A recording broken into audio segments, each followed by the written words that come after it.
Our first cruise on board Celebrity Solstice was back in 2014 for a 7-night Alaskan cruise. This time around, it was an easy decision to board the ship again to explore the Pacific Islands on a 10-night Hawaiian cruise. Having sailed with the cruise line a few times, we had reasonable expectations for this ship. DB from EatSleepCruise.com. In our latest video, we share our Celebrity Solstice ship scorecard review. For the most part, getting on and off a ship of this size was well organized. Embarkation in Honolulu was smooth and efficient. The entire process took no more than 20 minutes. Tendering at the islands was what we have come to expect from this process. Some rough seas did make it slow at times, but the crew kept the process moving as best they could under the conditions. On the other hand, disembarkation was a bit of a disappointment. The entire process was delayed over a half hour. When we finally made it off the ship, we were greeted with hordes of other cruisers.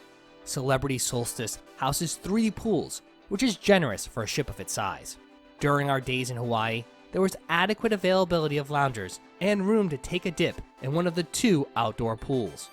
Once the weather turned a bit cooler, the indoor solarium was packed every day. Unless you woke up very early in the morning, there was not a seat to be found. If you plan on cruising Celebrity Solstice in Australia or Alaska, then the pool deck should accommodate your need for sun, weather permitting. In our opinion, one thing that has always set Celebrity Cruises apart from other cruise lines is service. When cruising on any of the line ships, we expect a greater attention to detail and more personal service than some of the other larger, more contemporary cruise lines. However, service on Celebrity Solstice was a bit mixed during this recent trip. Some staff did provide the service we expected, whereas others seemed a bit indifferent or tired. Our stateroom attendant, Jose, was not the most talkative staff member, but he always timed his daily cleanings perfectly. The hardworking staff at Cafe El Bacchio and the Martini Bar also shine, as they provided some of the friendliest and most attentive service on the ship. We really enjoyed the chemistry between the cruise director Lewis and Captain Tazo as well. They are by far the best we've had in a long time. However, our waitstaff at dinner did not live up to our expectations. Given the structure of the cruise, 5 port days in a row, followed by 5 sea days in a row, the cruise director Lewis and activities manager Kate did a good job of offering a variety of activities. There were several matinees in the theater featuring some of the very talented ship performers. We particularly enjoyed performances by Lighthouse String Duo and Gilly and the Girl. Other Celebrity Life activities include your typical trivia with various sessions each day, bingo, officers versus passengers games, cooking demonstrations, and more. The cruise also offered for-fee classes and seminar like food and wine pairings and hot glass classes. Additional presentations included the Beyond the Podium talks, featuring the very popular naturalist Brett Nixon. On this 10-night cruise, we ate in the main dining room on 8 occasions.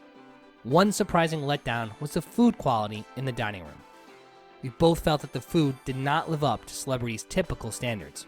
Having experienced the same menu multiple times now, we were disappointed by many of our starters and entree selections. Hopefully, this was just a fluke, as we typically love the main dining room on Celebrity Cruises ships. On the other hand, our 2 dining experiences at the specialty restaurants were certainly up to the cruise line standards. On night 2, we dined at the Italian-inspired Tuscan Grill. Our experience was very similar to our first visit to this restaurant on Celebrity Eclipse. Our starters were well prepared, and our entrees, including the Princess's Chicken Parm, were excellent. On night 4, we dined at the Asian-inspired Silk Harvest. Tasting a variety of small and large plates, we were fans of the tempura shrimp, pad thai noodles, the orange chicken, and most of the other items we sampled during our dinner. While not many ships in the fleet currently have this restaurant, we would recommend dining here when cruising on Celebrity Solstice. When it comes to casual, daytime dining options, you are a bit limited on the Solstice class.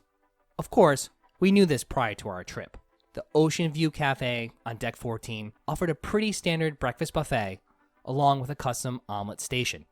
The lunch buffet did not vary as much as we expected, which was a bit of a disappointment. Aside from the last day of the cruise, the selection quality was average at best. Another casual, healthier option is the Aqua Spa Cafe, located on Deck 12. This venue is open for breakfast and lunch with light fare. Again, the highlight of our cruise was Cafe El Bacchio, which we visited multiple times a day for our coffees and a few sweet treats. In the evenings, the cruise director and activity staff hosted a variety of events. There were game shows like Yes or No or Family Feud that featured fellow passengers. We highly recommend attending or even participating, as these short shows were fun to watch. Along with main theater entertainment, there was also a variety of live music that occurred throughout the ship, as well as 2 DJs. You could also attend an improv comedy show in Celebrity Central or watch a movie under the stars. There were also some parties that took place on Celebrity Solstice in the Grand Foyer, including 2 silent discos, the Lion's Groove interactive party, and of course, a Hawaiian themed party night. While most events ended by 11:30 p.m., the nightclub in Quasar was usually open late. Except for night 1, there were 2 shows each evening in the main theater, occurring at 7 p.m. and 9 p.m. The main theater entertainment included a selection of production shows, with our favorite being Broken Strings. Additional headliner acts include a piano prodigy, a comedian, and several guest vocalists, which were pretty typical of cruise ship entertainment. During our overnight in Maui, a local group called Children of Hawaii performed to showcase music and dancing from the region. The show was entertaining and felt very authentic. In addition, the popular Liars Club was also occurred one evening in the main theater. This interactive and hilarious game show is not to be missed. One of our favorite bars on Celebrity Cruises is the Martini Bar. This version on Celebrity Solstice did not disappoint, with well-made drinks, skillful bartenders, and an equally engaged patronage during the trip. Many of the other bars on Celebrity Solstice also offer signature drinks.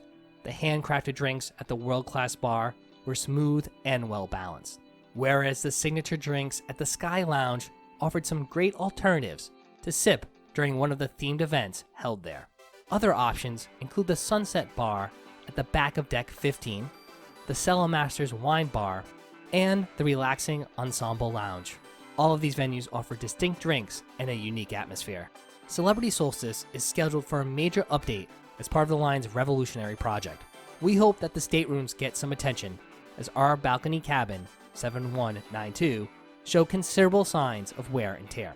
Furniture and decor were dated and tired, and the outdoor patio furniture on our balcony looked like it should have been replaced years ago. In comparison to other balcony rooms, this room felt a bit more cramped than our cabin on Celebrity Eclipse, though the bathroom and balcony were roomier when compared to other contemporary cruise lines. With some creative unpacking, there was just enough storage for our 10 days worth of clothes and gear. Perhaps it was the length of the sailing or the itinerary, but the ship did not feel like it was sailing at full capacity. This meant that there were virtually no lines or waiting times at any of the venues. Getting to the shows 20 minutes early gave you plenty of choices for seats. Even during peak buffet times, tables became available quite quickly. Lines at the bars and coffee shop were usually very short or non-existent. The tendering process was also handled efficiently to minimize crowds. The only place we could feel the crowds was in the solarium during the chilly sea days. While 5 years have passed since we last sailed on Celebrity Solstice, the ship still maintains many of its signature features that make it a standout among the fleet.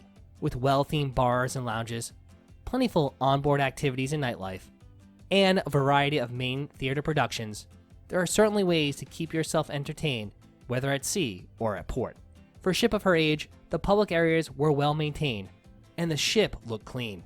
Dining is usually one area where Celebrity Cruises shines. Unfortunately, our dining experience on Celebrity Solstice was not up to par with other previous experiences on ships in this fleet. Our cabin too was another area that needed some TLC. We are sure that the cabins, along with some of the other public areas, will be transformed as part of the ship's 2021 revitalization. Celebrity Solstice regularly sails in Alaska and Australia, and we definitely recommend the ship for either region, as Celebrity Solstice is the perfect backdrop to those ports of call. The ship offers comfort and amenities that complement the long days ashore without being flashy or distracting. And while some areas of our trip did not live up to our expectations, we will not hesitate to sail on a Solstice-class ship again in the near future. There you have it. That's our Celebrity Solstice ship scorecard review. But of course, we'd love to hear from you. Let us know your experiences sailing on this cruise ship in the comments below. I'm DB from EatSleepCruise.com, and if you enjoyed this video, we'd really appreciate it if you gave it a big thumbs up. Make sure to subscribe down below, and hit the notification icon. That way you're updated whenever we put out brand new videos. You can also find us all over social media at Eat Sleep Cruise, and thanks again for watching.